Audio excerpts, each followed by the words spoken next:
Campeão, foi o que nós acabamos de ouvir, e a palavra que Deus colocou no meu coração para essa noite tem como tema coragem, siga em frente. Você pode dizer isso comigo? Coragem, siga em frente.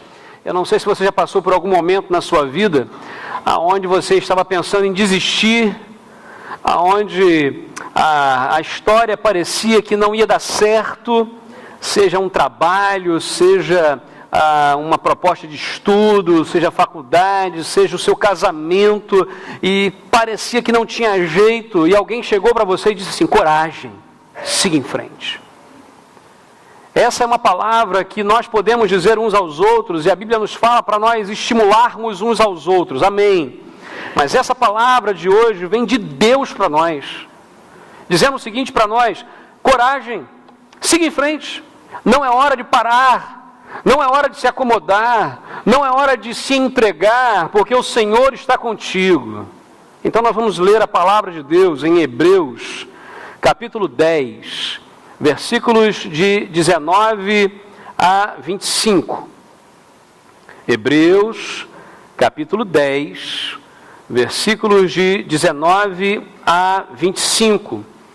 Eu quero compartilhar com você, então, baseado nesse texto, Hebreus, que é um livro maravilhoso, uma carta, alguns estudiosos atribuem a autoria a Paulo, mas não há uma certeza disso. Esse texto, esse livro que é escrito para estimular, mas que também faz um apanhado de todo o Antigo Testamento, de como Jesus é superior em todas as coisas. Ok? Então, esse livro que tem algo muito importante a nos ensinar hoje. Compartilhe a sua Bíblia, por gentileza, se houver alguém perto de você, sem a palavra. Se você tiver sem, chega mais perto de quem tem, para que todos tenham acesso à palavra de Deus. Você que nos acompanha pela internet ou através de uma gravação, também, por gentileza, abra a sua Bíblia. Diz assim a palavra de Deus: portanto, irmãos, temos plena confiança ao entrar no Santo dos Santos pelo nome de Jesus, por um novo e vivo caminho que Ele nos abriu por meio do véu, isto é, do seu corpo. Temos, pois, um grande sacerdote sobre a casa de Deus. Sendo assim, aproximemo-nos de Deus com um coração sincero, com plena convicção de fé, tendo os corações aspergidos para nos purificar de uma consciência culpada e tendo os nossos corpos lavados com água pura. Apeguemo-nos com firmeza à esperança que professamos, pois aquele que prometeu é fiel. E consideremos uns aos outros para nos incentivarmos ao amor e às boas obras. Não deixemos de reunirmos como igreja, segundo o costume de alguns, mas procuremos encorajar-nos uns aos outros, ainda mais quando vocês veem que se aproxima o dia. Vamos orar? Meu Deus, a Tua palavra, meu Pai, por si só tem todo o poder e toda a autoridade sobre nossas vidas. É ela quem nos transforma, quem impacta nossos corações, ó Pai. Pedimos, ó Deus, que tão somente o Senhor use o Teu servo como instrumento em Tuas mãos, e que cada coração aberto aqui receba a Tua palavra, seja impactado por Jesus, e que saia, Pai, daqui cheio da Tua palavra, levando o Teu amor ao mundo, Pai. Nós oramos em nome de Jesus. Amém, Senhor. Amém. Coragem. Siga em frente. Quantos projetos nós já iniciamos na nossa vida e não concluímos? Eu não sei se você já teve alguma frustração nesse sentido, de talvez se empenhar, sonhar, abrir um negócio e aquele negócio não dá certo.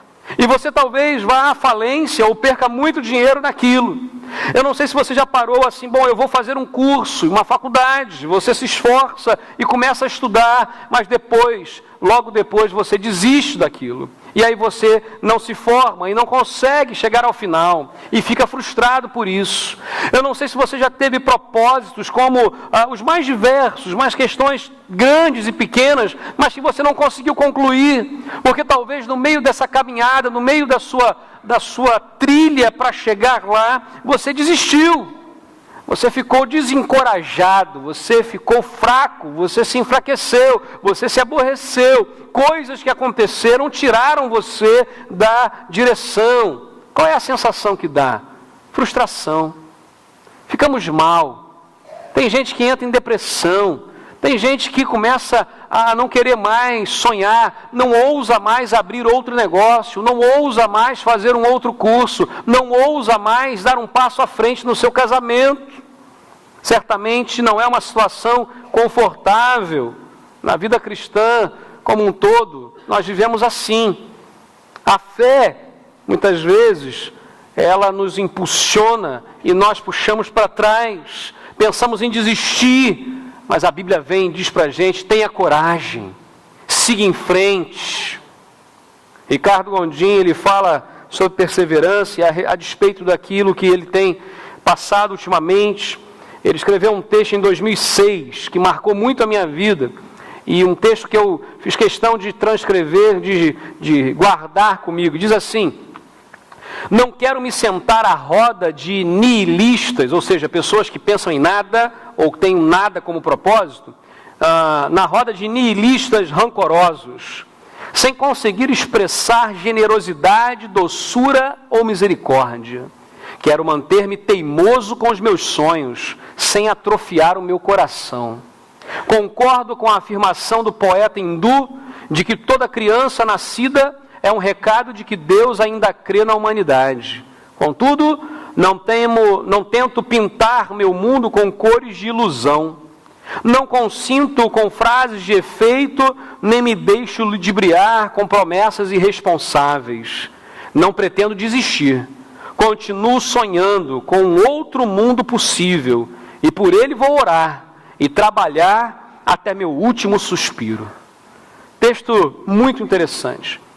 Por vezes nós nos deixamos levar pelas situações da vida. É muito fácil, num bate-papo com um colega de trabalho, com o vizinho, ou com alguém que você sentou no ônibus ali junto, começou a conversar, e a pessoa começa a conversar com você e a puxar a conversa para baixo.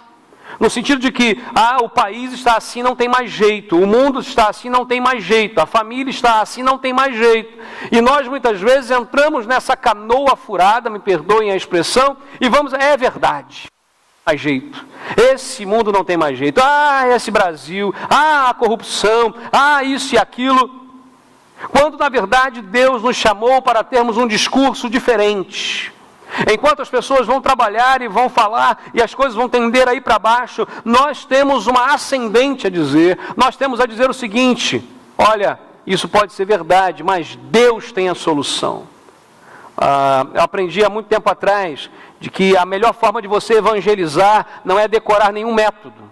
Métodos são interessantes, você pode aprender uma coisa assim, aqui ou ali, mas a melhor forma é começar uma conversa a partir da perspectiva de morte que as pessoas nos dão e levarmos a uma perspectiva de vida e de salvação. De qualquer assunto nós podemos chegar a Jesus. Imagina isso. Interessante sabermos que Jesus, a própria palavra de Deus, nos manda seguir em frente. A Bíblia assim nos ensina. Se hoje você entrou aqui e no seu coração há alguma coisa que te faz pensar em desistir, porque talvez as situações não estejam boas para você, talvez o momento que você viva não seja um dos melhores. Estava ouvindo uma mensagem do pastor Denis Carvalho, lá do Palavra da Vida, comprei o CD, estava ouvindo no carro. Eu tinha encomendado DVD, falei assim, eu não vou ter tempo para assistir DVD. Mudei, é CD, que eu vou ouvindo no carro, para lá e para cá. E ele pregando sobre Ruth. E uma coisa muito interessante, uma observação, logo no iniciozinho do livro de Ruth, ele vai dizer que, como é que era o nome do esposo de Noemi?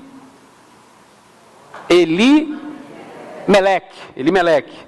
Meu Deus é rei. Olha só que nome forte, meu Deus é rei. Noemi significa o quê?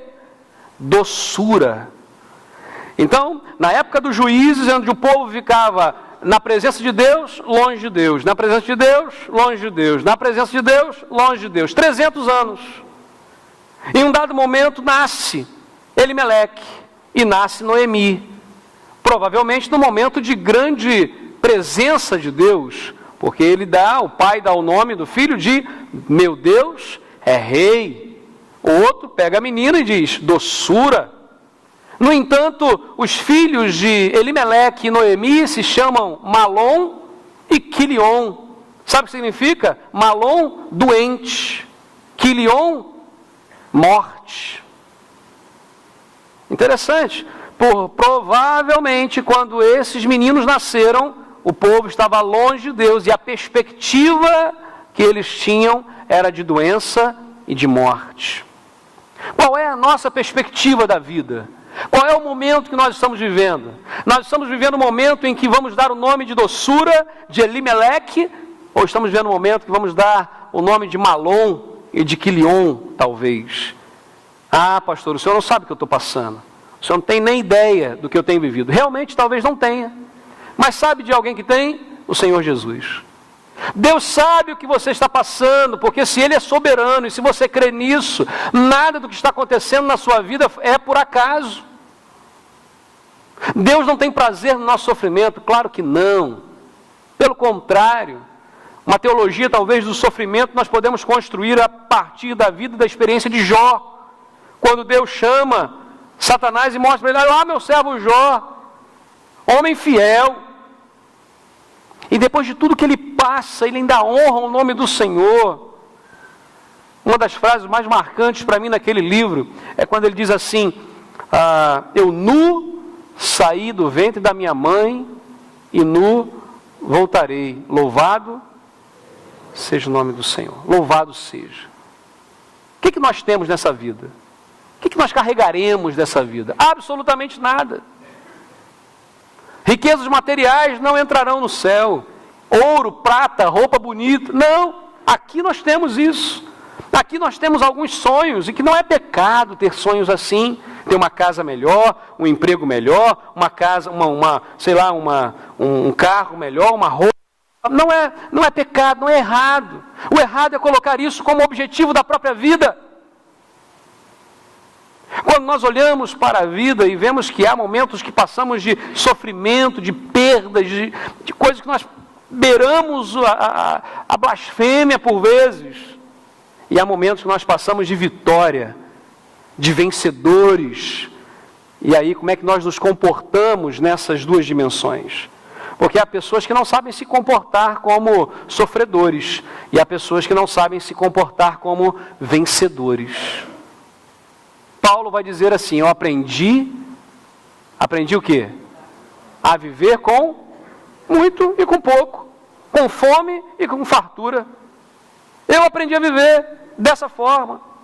Se Deus está dando um momento para você de fartura, louvado seja o nome do Senhor. Tenha uma visão da sua vida, de como você pode abençoar ainda muitas outras pessoas. Se você passa por um momento hoje de privação e de lutas terríveis, saiba que Deus está contigo. Deus está contigo. Coragem, siga em frente. Versículos 19 a 21 nos ensinam que Jesus já abriu o caminho, é por isso que a gente pode seguir em frente. Siga em frente, porque Jesus abriu o caminho. Você pode repetir comigo? Siga em frente, porque Jesus abriu o caminho. Diz a palavra, temos plena confiança para entrar no Santo dos Santos, pelo sangue de Jesus, e por um novo e vivo caminho que Ele nos abriu por meio do véu, isto é, o seu corpo. Temos, pois, um grande sacerdote sobre a casa de Deus. A palavra que aparece aqui, confiança, ousadia, em algumas versões, coragem, é o que está escrito aqui. Talvez a melhor tradução seria essa: tenha coragem, tenha ousadia, tenha confiança pelo sangue de Jesus. Não por você, não por mim, mas pelo sangue de Jesus. Tenha coragem. Coragem não significa não ter medo, porque as atitudes mais corajosas que nós tomamos foram os momentos que mais tínhamos medo. É verdade ou não é? No momento que você está passando medo, você enche ali, respira fundo e vai. Coragem. Coragem que vem do Senhor. Os povos antigos, eles tinham muito respeito às autoridades e muito respeito às divindades. Ninguém ousava, e essa é uma palavra interessante, ninguém ousava fazer algo diferente. Era melhor crer um pouquinho em cada divindade, por isso a maioria dos povos eram politeístas. Era melhor crer um pouquinho em cada uma dessas divindades do que correr o risco de ser castigado por alguma delas. Os gregos, por exemplo, eram tão idólatras, e há um ditado que havia na época que era mais fácil você encontrar um deus do que uma pessoa em Atenas. E eles eram tão idólatras que eles chegaram a erguer cerca de 3 a 4 altares a deuses desconhecidos. Um desses altares foi o que Paulo usou como ilustração para partir de uma perspectiva de morte para chegar a uma perspectiva de vida. Esse Deus que vocês não conhecem é o que eu anuncio. E ali ele falou de Jesus. Quando nós começamos a perceber isso, hoje não é diferente. Nós vivemos hoje uma época que nós chamamos de sincretismo religioso. Podemos presenciar, eu não pude presenciar, mas vocês presenciaram aqui no Rio de Janeiro isso. Polêmicas, né? Sobe, não sobe, fala, não fala, ora junto ou não ora. Juntamente com o padre Jorge Mário Bergoglio, chamado por alguns ou por muitos de Papa Francisco. Como é que é isso? Como é que é esse nosso Brasil? Como é que a gente entende fé? Como é que a gente entende manifestação de fé, confissão de fé? O que é ser evangélico ou protestante ou batista? Qual é a nossa identidade? O que nós cremos? O que nós não cremos? Jesus, ele manda a gente seguir em frente.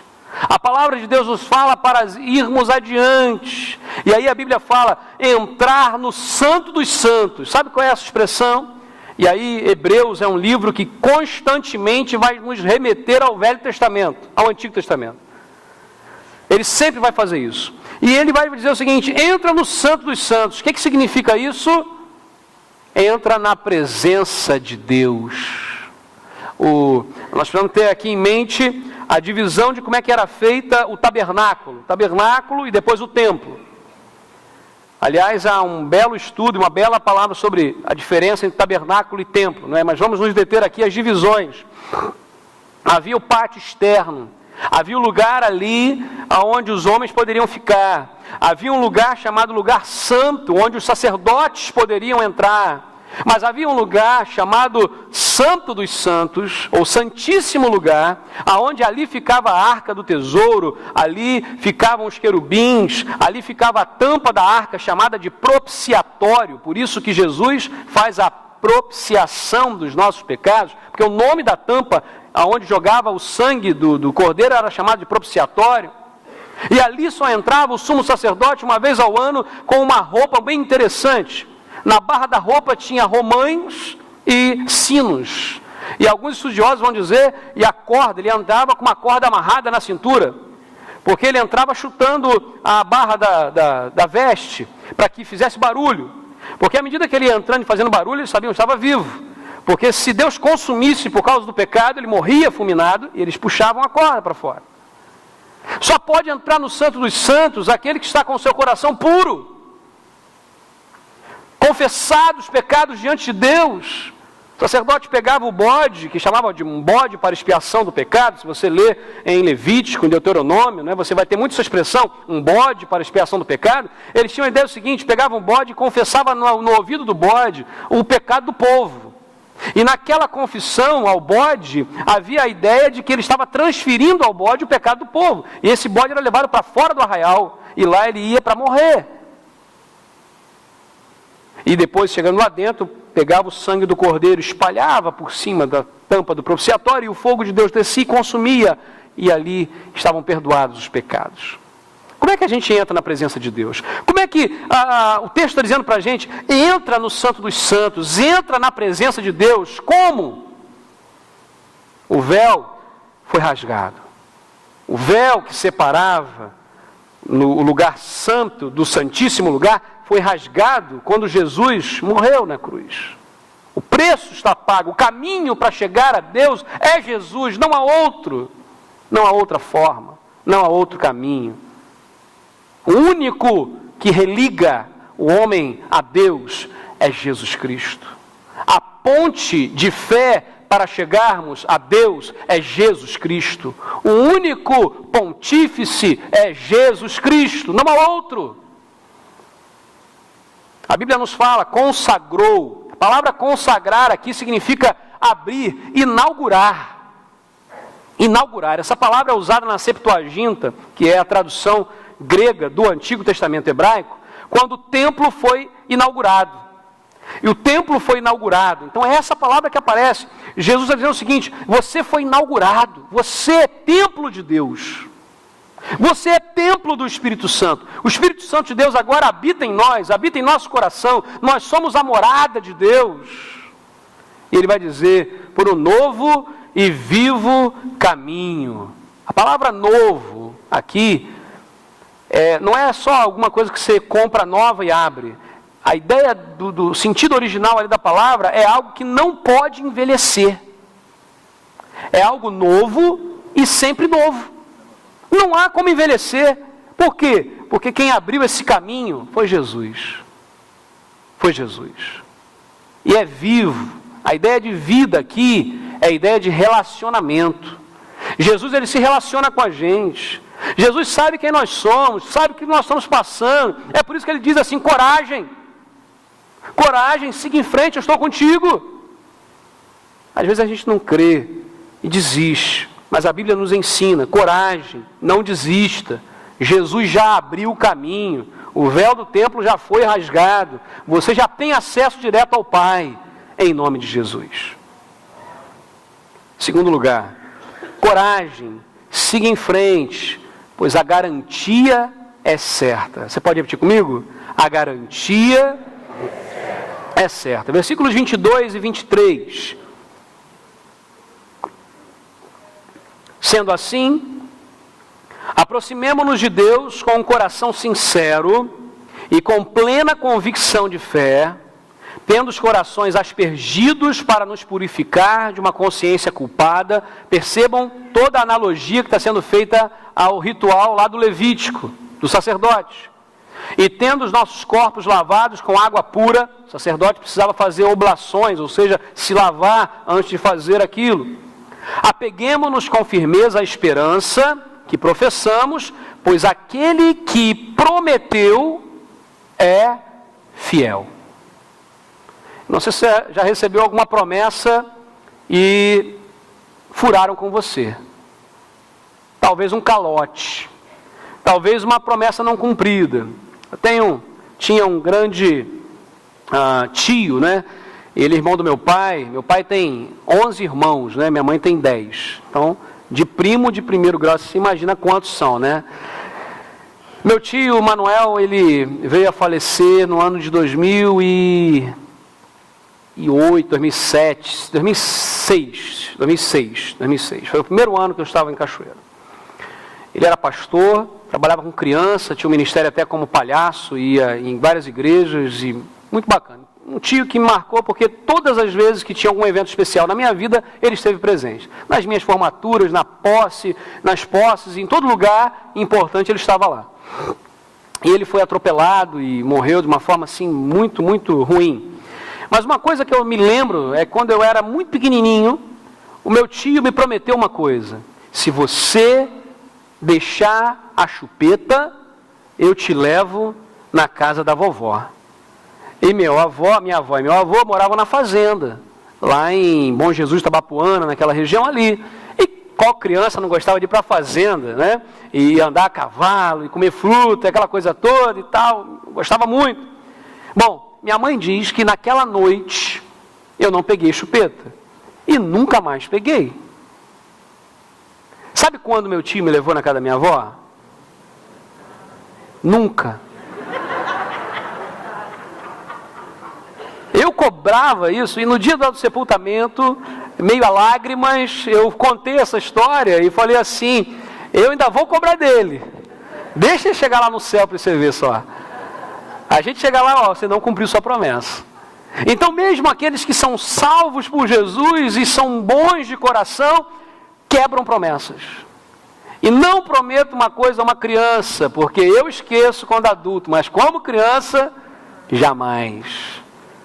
Pai, mãe, avô, avó, tio, tia, vizinho, qualquer um que conviva com alguma criança, nunca prometa uma coisa que você não vai cumprir. Eu aprendi isso e eu faço. Quando meu filho fala, pai, não dá. Nossa, mas você é tão duro. Não, eu sou honesto. Vai falar uma coisa que não vai fazer? Nós somos assim, nós quebramos promessas. Mas a Bíblia nos fala que quem faz essa promessa é Jesus. E eu e você podemos quebrar promessas porque nós somos pecadores, mas Jesus, nele não se encontra nenhum pecado, nem como homem e principalmente como o Senhor Deus Todo-Poderoso.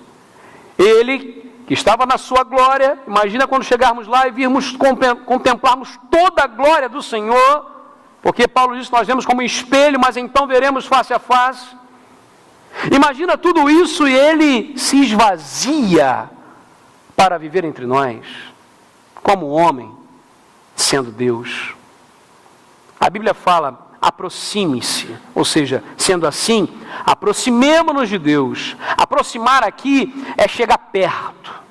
Não é só chegar a essa distância, é chegar pertinho, é ouvir o coração bater. O convite aqui é, passa do véu, o véu rasgou, chega mais perto.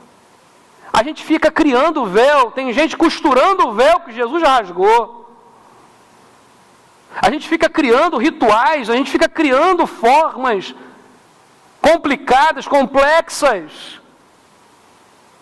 Quando Jesus já rasgou esse véu, já abriu o caminho, o que separava o santo lugar do santíssimo lugar já se foi. Ele vai dizer, plena certeza de fé. Essa expressão significa uma fé inteira.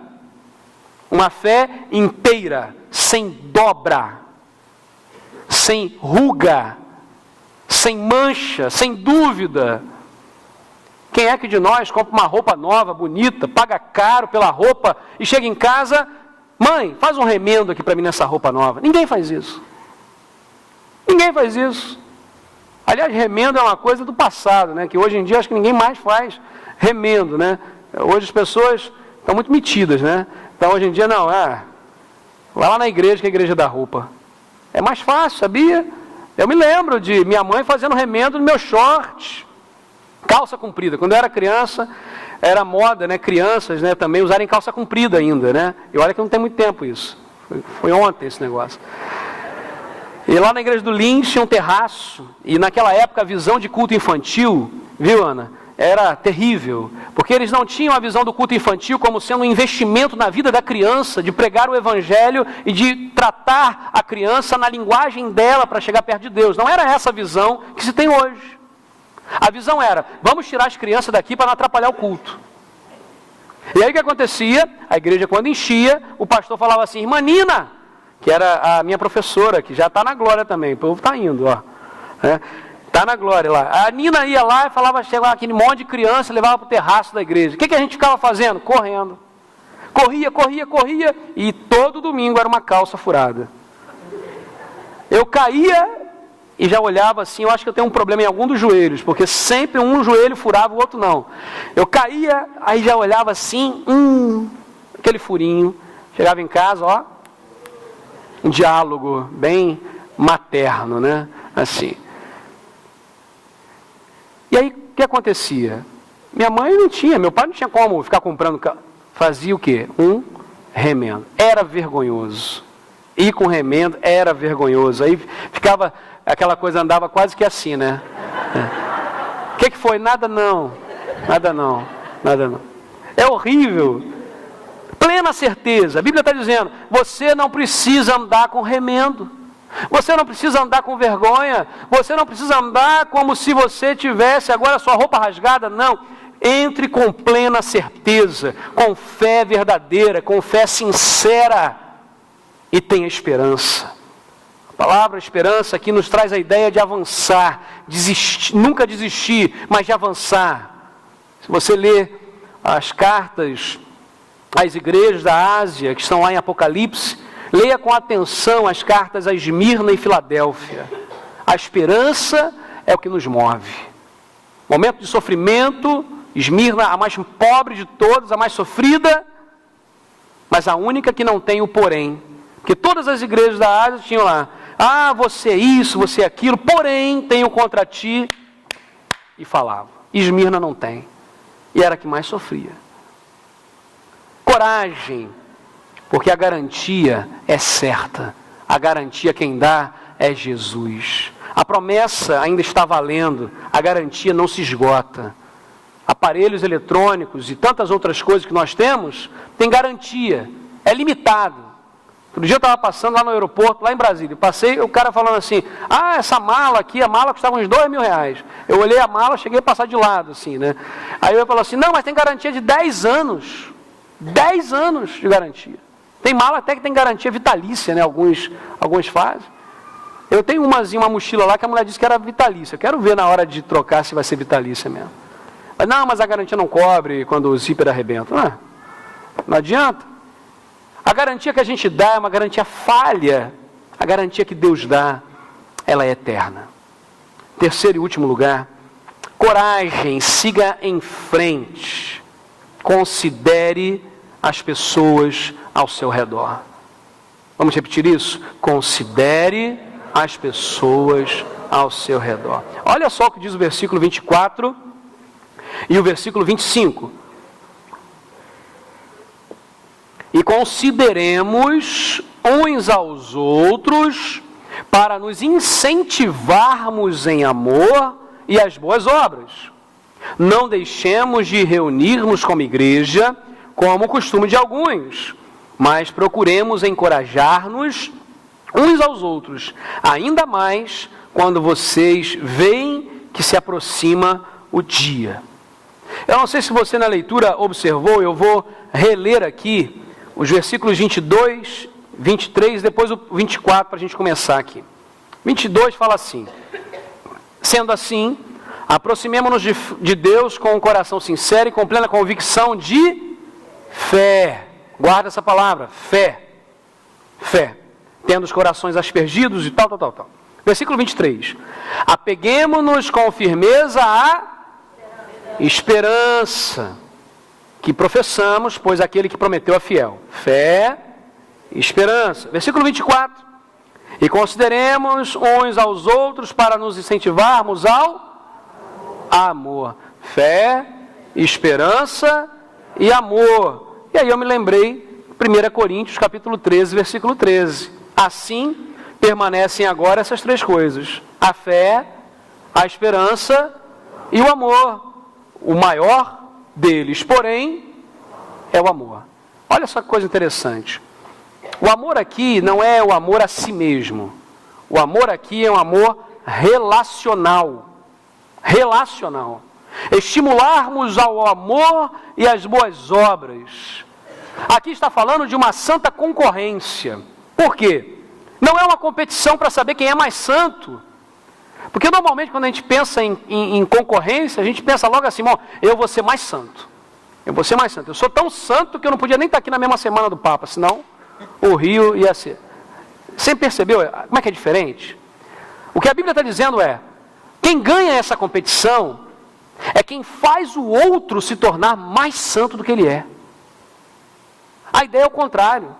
Não é a competição para saber quem é mais santo, mas é a competição para ver quem é que ajuda o outro a ser mais santo. Igreja, meus irmãos, não cabe a palavra egoísmo, egocentrismo. Igreja é comunitária, é comunidade. A gente fala às vezes, comunidade, mas a melhor definição para a igreja seria uma comunidade de fé.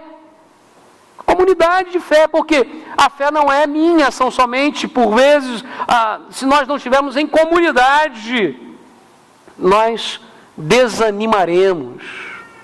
O encorajamento que a Bíblia nos fala, ele é mútuo. É por isso a ideia dos pequenos grupos, de nós termos grupos menores de pessoas que se reúnem semanalmente para juntas se estimularem à fé, à oração, às boas obras, ao amor. E a Bíblia fala congregarmos, ou seja, vamos nos congregar, porque nós não estamos sós. O desafio aqui, nesse momento, é de nós nos tornarmos encorajadores. Eu quero encorajar você um servo de Deus, uma serva de Deus. Eu quero encorajar você a ser mais maduro na fé. Você precisa me encorajar da mesma forma. Tem gente que acha que igreja é assim, vamos evangelizar. Evangelizou, nosso papel agora acabou. Está todo mundo evangelizado. Não é não. Lembra da parábola do semeador? Lembra? As sementes que caíram na beira da estrada foram o quê? Levadas pelos pássaros. As sementes que caíram no meio dos pedregulhos cresceram rápido, mas queimaram. As sementes que cresceram no meio dos espinhos foram sufocadas. Se você parar para pensar, uma conta matemática rápido, 25% só das sementes é que floresceram. O pastor Bill Hybels, que é o pastor da igreja Willow Creek, nos Estados Unidos, ele fala o seguinte: qual é o nosso desafio? Porque pedregulhos sempre terão, espinhos sempre haverão, beira do caminho e pássaros ávidos por comerem a semente sempre vão ter. Como é que a gente faz? Joga mais semente. Joga mais semente. Porque 25% de 50 é uma coisa, agora 25% de 50 milhões é outra coisa.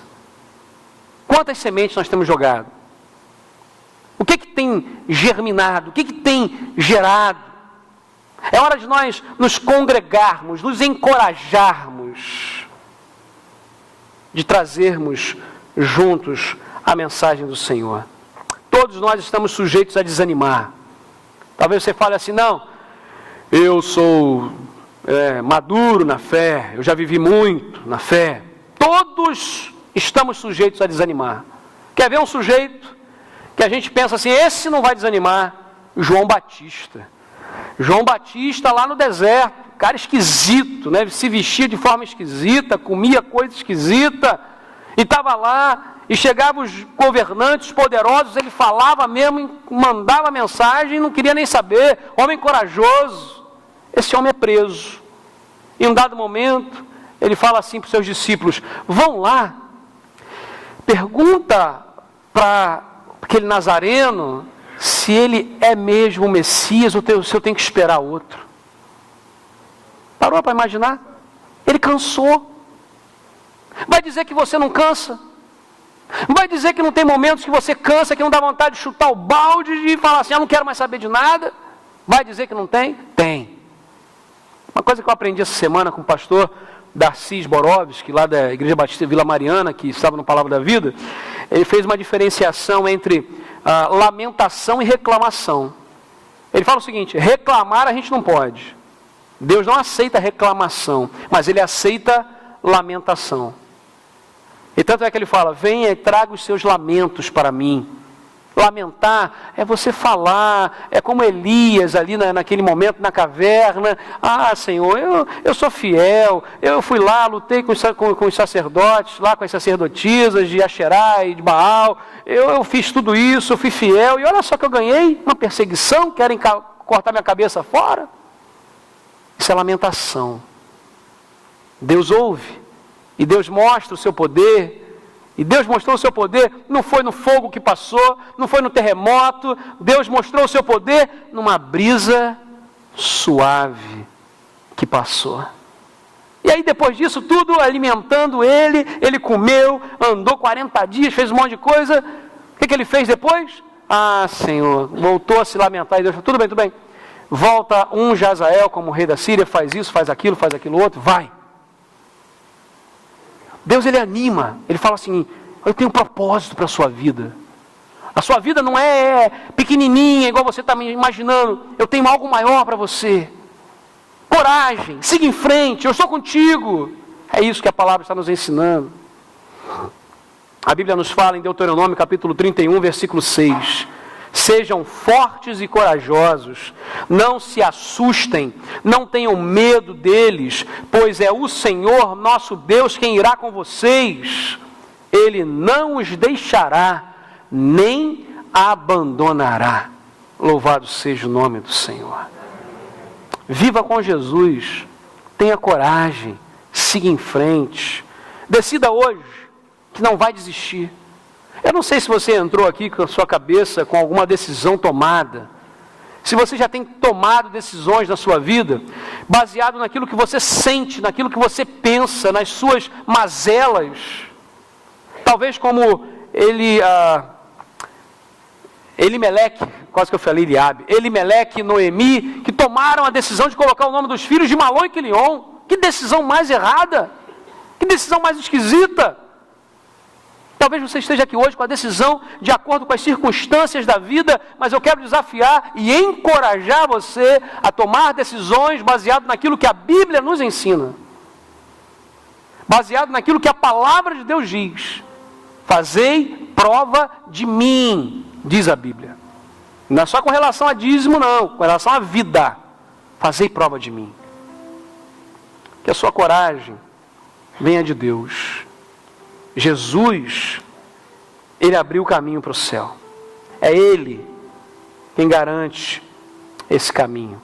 A promessa ainda é válida. E nós não estamos sozinhos nessa caminhada. O próprio Jesus está conosco. E Jesus providenciou uma comunidade de fé para caminhar junto com a gente. Para a gente ter alguém para nos acompanhar. Em Eclesiastes vai dizer, melhor serem 2 do que 1. Por quê? Porque se um cair, o outro sustenta, levanta. Coragem. Siga em frente. Feche seus olhos nesse momento. A palavra de Deus, ela exige de nós uma resposta. A palavra de Deus, ela mexe em assuntos que a gente queria deixar escondido. A palavra de Deus, ela toca em feridas, porque ela precisa limpar para curar.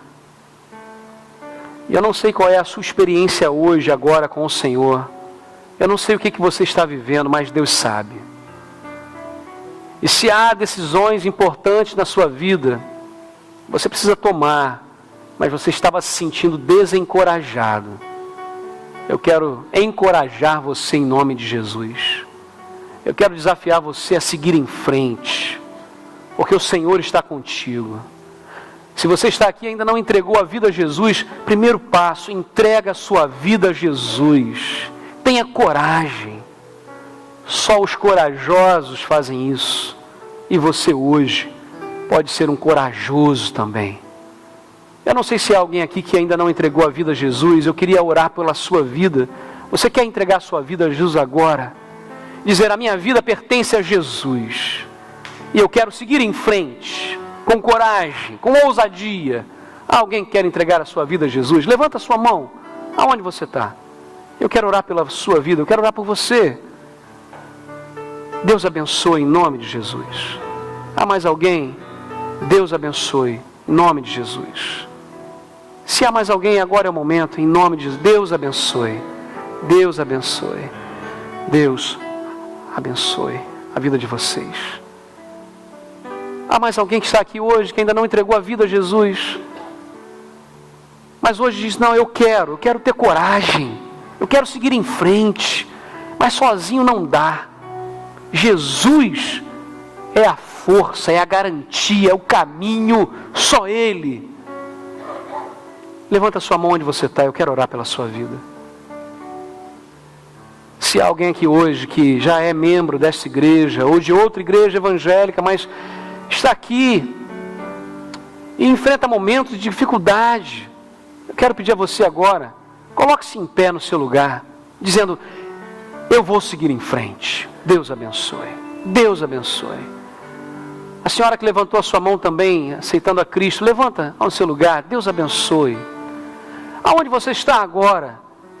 Ah, pastor, eu tenho decisões tão difíceis, eu estou tão desacreditado de mim mesmo, a minha família, mas eu sei que o Senhor é comigo, e eu quero ter essa coragem. Fique em pé agora, diga isso, com a sua atitude.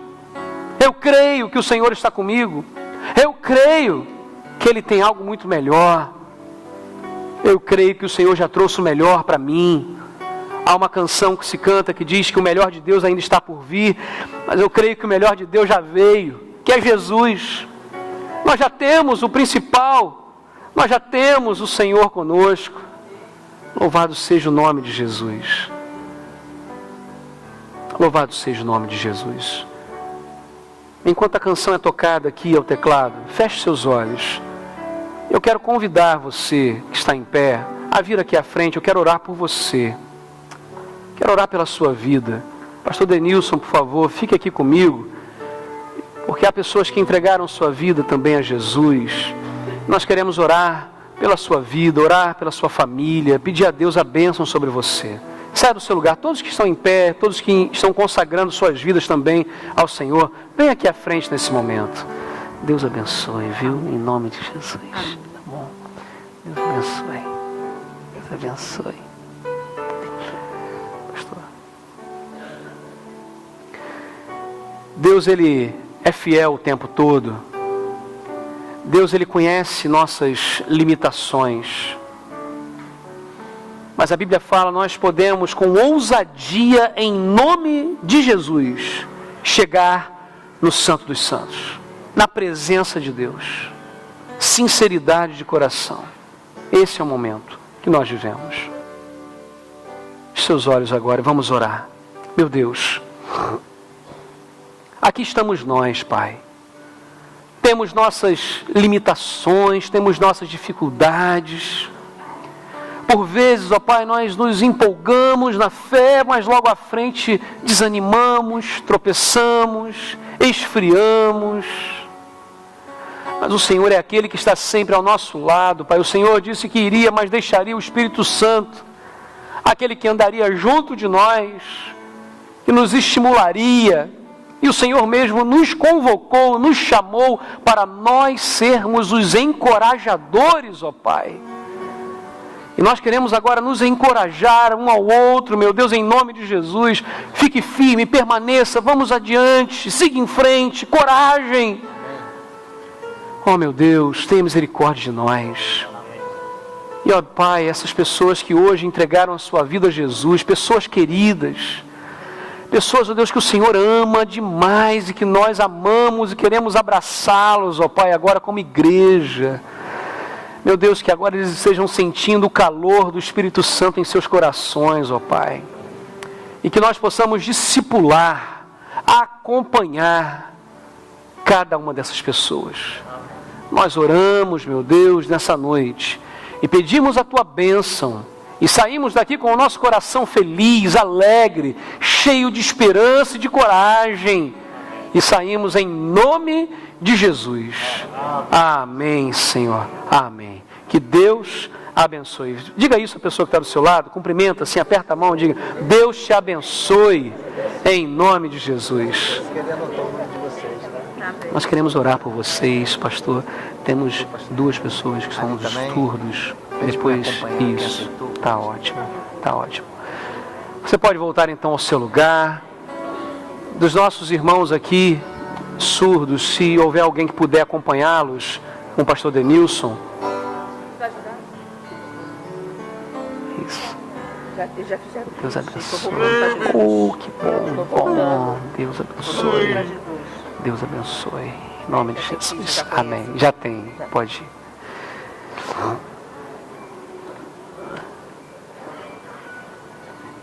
O povo de Deus aqui reunido diz: amém. Louvado seja o nome de Jesus. Quero encorajar você a ter uma vida digna do Evangelho de Jesus. Quero encorajar. Que essa palavra faça parte agora do nosso dicionário, ok? As pessoas que não vieram hoje, quero encorajar você. Ah, o que é isso? Não, tá vendo? Você não veio na quarta-feira, perdeu. Você vai encorajar as pessoas a andarem com Cristo, a estarem na presença do Senhor. Sejamos encorajadores. Siga em frente. Coragem. Deus te abençoe. Em nome de Jesus. Amém?